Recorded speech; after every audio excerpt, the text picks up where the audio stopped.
ಮೊನ್ನೆ ಯಲಾಂಗದಲ್ಲೂ ಕೂಡ ನಮ್ಮ ಬಿಹಾರದ ಎಲ್ಲರನ್ನೂ ಸೇರಿಸಿದ್ವಿ ನಾವು. ನಮ್ಮ ಪಾಟೀಲ್ ಸಾಹೇಬರು ಅಲ್ಲಿ ಗುಜರಾತಿನ ನಮ್ಮ ಇನ್ಚಾರ್ಜ್ ಆಗಿದ್ದರು, ಅವರು ಚುನಾವಣಾ ಇನ್ಚಾರ್ಜು. ಅವರಲ್ಲಿ ನಾವು ನೇರವಾಗಿ ವಿಡಿಯೋ ಮುಖಾಂತರ ಅವರು ಮತವನ್ನು ಯಾಚನೆ ಮಾಡಿದ್ರು. ನಾವು ಕೂಡ ಒಂದು 300 ಜನ ಸೇರಿಸಿ ಇಲ್ಲಿಂದ ಬಿಹಾರ್ಗೂ ಹೋದ್ರು, ಓಟ್ ಹಾಕಕ್ಕೆ ಹೋದ್ರು, ಮತ್ತು ಎಲ್ಲ ಬಂಧುಗಳಿಗೂ ಓಟ್ ಹಾಕಿದ್ರು.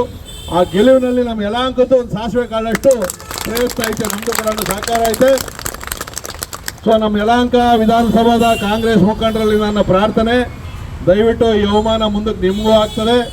ಆದಷ್ಟು ಬೇಗ ನಮ್ಮ ಪಾರ್ಟಿ ಜೊತೆಯಲ್ಲಿ ಬರೋರೆಲ್ಲ ಒಳ್ಳೊಳ್ಳೆಯರು ಬಂದು ದಯವಿಟ್ಟು ಸೇರ್ಕೊಳ್ರಿ. ಇಲ್ಲಾಂದರೆ ನಾವು ಕರ್ಕೊಂಡಕ್ಕಂತೂ ಈಗ ಶುರು ಮಾಡಿದ್ದೀವಿ. ನಾವು ಸುಮ್ಮನೆ ಇದ್ವಿ. ಈಗಾಗಲೇ ಭಾರತೀಯ ಜನತಾ ಪಾರ್ಟಿಗೆ ಯಲಹಂಕ ವಿಧಾನಸಭಾ ಕ್ಷೇತ್ರದಲ್ಲಿ ಸೇರ್ಪಡೆನಾಗ್ತಾ ಇದ್ದಾರೆ.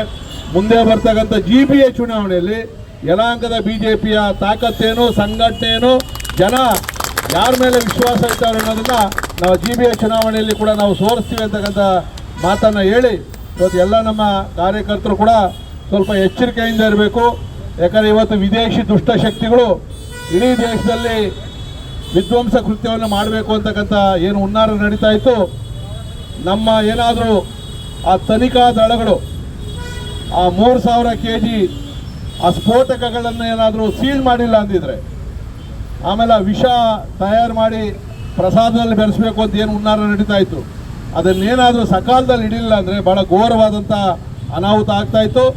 ನಾವು ಎಲ್ಲರ ಪರವಾಗಿ ನಮ್ಮ ತನಿಖಾ ಸಂಸ್ಥೆಗಳಿಗೆ ನಾವು ಅಭಿನಂದನೆಗಳನ್ನು ಸಲ್ಲಿಸ್ತಾ ಇದ್ದೀವಿ. ಆದರೂ ಕೂಡ ಬಾಂಬ್ ಬ್ಲಾಸ್ಟ್ ಆಯಿತು. ಅದಕ್ಕೇನು ಗೃಹ ವೈಫಲ್ಯ, ಆ ವೈಫಲ್ಯ, ಗೃಹ ಸಚಿವರು ರಾಜೀನಾಮೆ ಕೊಡಬೇಕು, ನರೇಂದ್ರ ಮೋದಿಯವರು ರಾಜೀನಾಮೆ ಕೊಡಬೇಕು. ರೀ, ಪರಪ್ ನಗರ ಜೈಲ್ಗಿರೋದು ಒಂದೇ ಗೇಟು.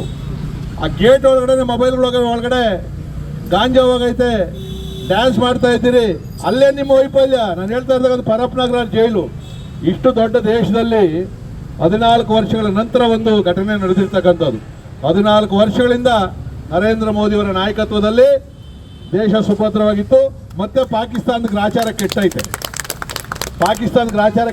ಆಗಲೇ ಅವರೆಲ್ಲ ಪಾಕಿಸ್ತಾನದೆಲ್ಲ ಅಲರ್ಟ್ ಆಗ್ಬಿಟ್ಟವ್ರೆ, ಎಲ್ಲಿ ಬರ್ತಾವ ಮಿಸೈಲ್ಗಳು ಅಂತೇಳಿ.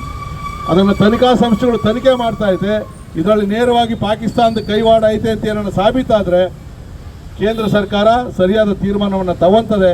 ಇಲ್ಲೂ ಕೂಡ ನಾವು ಸ್ವಲ್ಪ ಗಮನವನ್ನು ಹರಿಸಬೇಕು. ವಿಶೇಷವಾಗಿ ವಾಟು ಕೊಂಡಪ್ಪ ಲೇಔಟಲ್ಲಿ ಭಾಳಷ್ಟು ಜನ ಹೊರಗಡೆಯಿಂದ ಬಂದಿರತಕ್ಕಂಥ ಕೂಲಿಗೆ ಬಂದಿದ್ದೀವಿ ಅಂತ ಹೇಳಿದ್ದಾರೆ.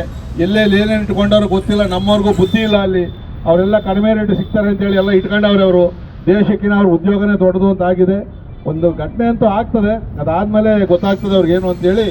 ಸೊ ನಿಮ್ಗೆಲ್ಲರೂ ಕೂಡ ಮತ್ತೊಂದು ಸರಿ ನಮ್ಮ ನರೇಂದ್ರ ಮೋದಿಜಿಯವ್ರಿಗೆ, ಅಮಿತ್ ಶಾಜಿಯವ್ರಿಗೆ, ಯೋಗಿ ಆದಿತ್ಯನಾಥ್ ಅವ್ರಿಗೆ ಯಾರ್ಯಾರು ಬಿಹಾರ್ ಚುನಾವಣೆಯಲ್ಲಿ ಗೆಲ್ಲೋದಕ್ಕೆ ಪ್ರಯತ್ನವನ್ನು ಮಾಡಿದ್ರು, ಅದರಲ್ಲೂ ಕೂಡ ನರೇಂದ್ರ ಮೋದಿಯವರ ವರ್ಚಸ್ಸು ಭಾಳ ದೊಡ್ಡ ಕೆಲಸವನ್ನು ಮಾಡಿದೆ ಅಂತಕ್ಕಂಥ ಮಾತನ್ನು ಹೇಳಿ ನಮ್ಮೆಲ್ಲರೂ ಕೂಡ ಧನ್ಯವಾದಗಳು. ಮತ್ತು ಈ ವಿಜಯೋತ್ಸವದಲ್ಲಿ ನಾವೆಲ್ಲ ಕೂಡ ಪಾಲ್ಗೊಂಡಿದ್ದೀವಿ. ನಿಮ್ಮೆಲ್ಲರೂ ಕೂಡ ಧನ್ಯವಾದಗಳು.